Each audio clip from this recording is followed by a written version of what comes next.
Epione pain management and regenerative centre. ఇక మీ నొప్పులు శాశ్వతం కావు.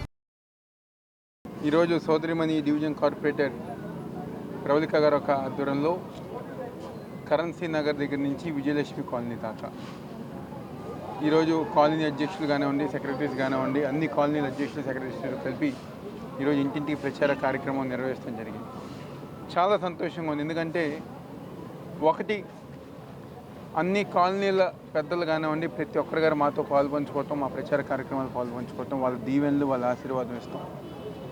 రెండోది, ఈరోజు ఈ ప్రాంతంలో నడుస్తుంటే కరెన్సీ నగర్ అవనివ్వండి, దాని తర్వాత కనకదుర్గ నగర్ మొత్తం కానివ్వండి, రామచంద్ర నగర్లో రోడ్లు, టెంపుల్ కానివ్వండి, గణేష్ నగర్లో రోడ్లు కానివ్వండి, అదేవిధంగా కామినీ నగర్లో మొత్తం రోడ్లు కానివ్వండి, విజయలక్ష్మి కాలనీ మొత్తం రోడ్లు కానివ్వండి, అదేవిధంగా నాగార్జున నగర్ ప్రాంతంలో రోడ్లు కానివ్వండి, ఈ కాలనీ ప్రాంతంలో నడుస్తూ ఉంటుంటే ఈరోజు ఎంతో సంతోషంగా.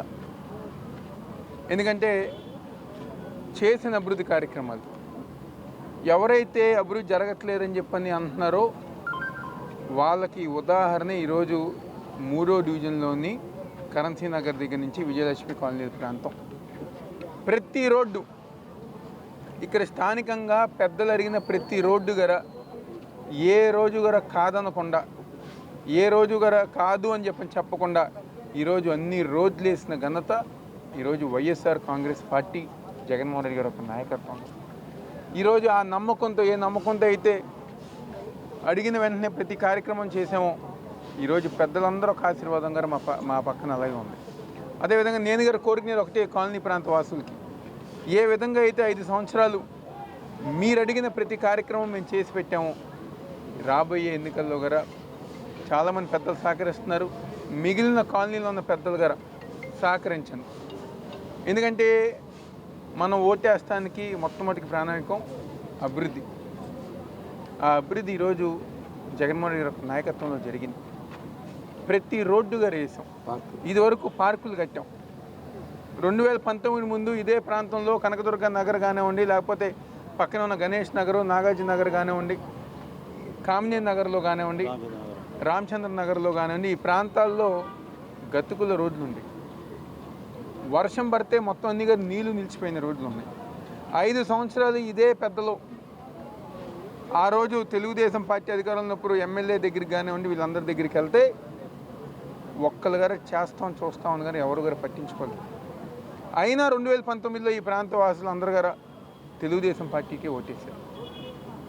కానీ ఈరోజు ఒక నమ్మకంతో, పెద్దల నమ్మకాన్ని వమ్ము చేయకూడదని చెప్పిన ఒక ఉద్దేశంతో ఈరోజు ఈ యొక్క డివిజన్లో అభివృద్ధి కార్యక్రమాలు ప్రతి రోడ్డు వర వేసి అన్ని విధాలుగా ముందుకు తీసుకెళ్తున్నది జరిగింది.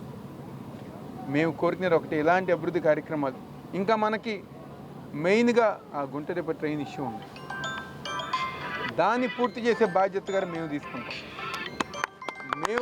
ఎందుకంటే గతంలో కూడా పెద్దలు బొత్స సత్యనారాయణ గారిని, ప్రసన్న వెంకటేష్ గారిని, కలెక్టర్ గారిని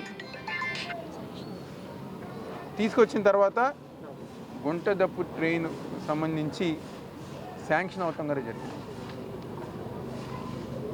తప్పకుండా రాబోయే రోజుల్లో అత్యంత మేజర్ ఇష్యూ అయిన ఇష్యూని పూర్తి చేసే బాధ్యత మేము తీసుకుంటామని చెప్పండి. నేను ఒకసారి ఆశ్చర్యపోతాను. ఎందుకంటే పెద్దలు రామ్మోహన్ గారు నిజంగా ఈ ప్రాంతంలో తిరిగినప్పుడు, నేను ఒకసారి ఎంపీగా ఉన్నాను, 3 సార్లు శాసనసభ్యుడిగా ఉన్నాను. అరే నేను చేయలేని పని, 70 సంవత్సరాలు నేను చేయలేని పని 30 సంవత్సరాలు ఒక యువకుడు చేశారని చెప్పి ఏ రోజైనా ఆయన ఆలోచించుకుంటారని ఒకసారి ఆలోచిస్తూ ఉంటాను. అదే కార్పొరేషన్ అయ్యే నిధులు ఆయన ఎందుకు చేయలేకపోయారు? ఈరోజు మేము ఎందుకు చేయగలిగాం? ఈరోజు పెద్దల గౌరవం కాపాడటం కోసం అన్ని విధాలుగా ఈరోజు ప్రతి కార్యక్రమం, అడిగిన ప్రతి పని, ఏ ఒక్కటి గారు కాదు, లేకపోతే తర్వాత చూద్దామని చెప్పని, లేకపోతే ఒక్కసారి అడిగిన పని రెండోసారి అడిగించుకోవటం కానివ్వండి, ఏ ఒక్కటి గారు మేము అలా చేయలేదు. ప్రతి ఒక్కటి గారు అడిగిన వెంటనే డెవలప్మెంట్ చేసాం. కరెన్సీ నగర్ దగ్గర నుంచి విజయలక్ష్మి కాలనీ వాసులకి, పెద్దలకి మనస్ఫూర్తిగా మేము కోరుకునేది ఒక్క అవకాశం అండి. ఏ విధంగా అయితే కార్యక్రమాలు చేశామో రాబోయే రోజుల్లో ఈరోజు ఇంత చూసిన జరిగిన అభివృద్ధి, చేసిన అభివృద్ధి చూసి మనసారా మీరందరూ గారు ఒక్కసారి అవకాశం ఉంది, దీవించండి. రాబోయే రోజుల్లో అత్యంత ఇంపార్టెంట్ అయిన గుండెరేప డ్రైన్ కానివ్వండి, నాకు తెలిసి ఈ ప్రాంతంలోకి ఏ రోడ్డు గారా మొత్తం అయిపోయింది, మొత్తం అయిపోయింది, పెండింగ్ ఓన్లీ డ్రైనేజ్ తప్ప. అది ఆ డ్రైనేజ్ వ్యవస్థను గారు బాగు చేసే బాధ్యత మేము తీసుకుంటాం. కాబట్టి పెద్దలందరూ గారు వాళ్ళందరూ కదండి మెయిన్. అది ఏ విధంగా అయితే మీ బిడ్డగా ఇన్ని సంవత్సరాలు ఆదరించారో రాబోయే రోజులు గారు అదేవిధంగా అవకాశం ఇవ్వాలని చెప్పని మనస్ఫూర్తిగా కోరుకుంటూ సెలవు తీసుకుంటాం. నమస్తే అండి.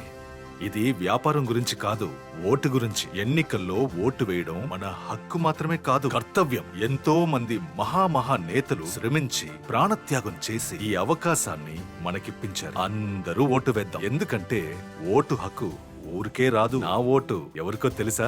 అది సీక్రెట్ అండి.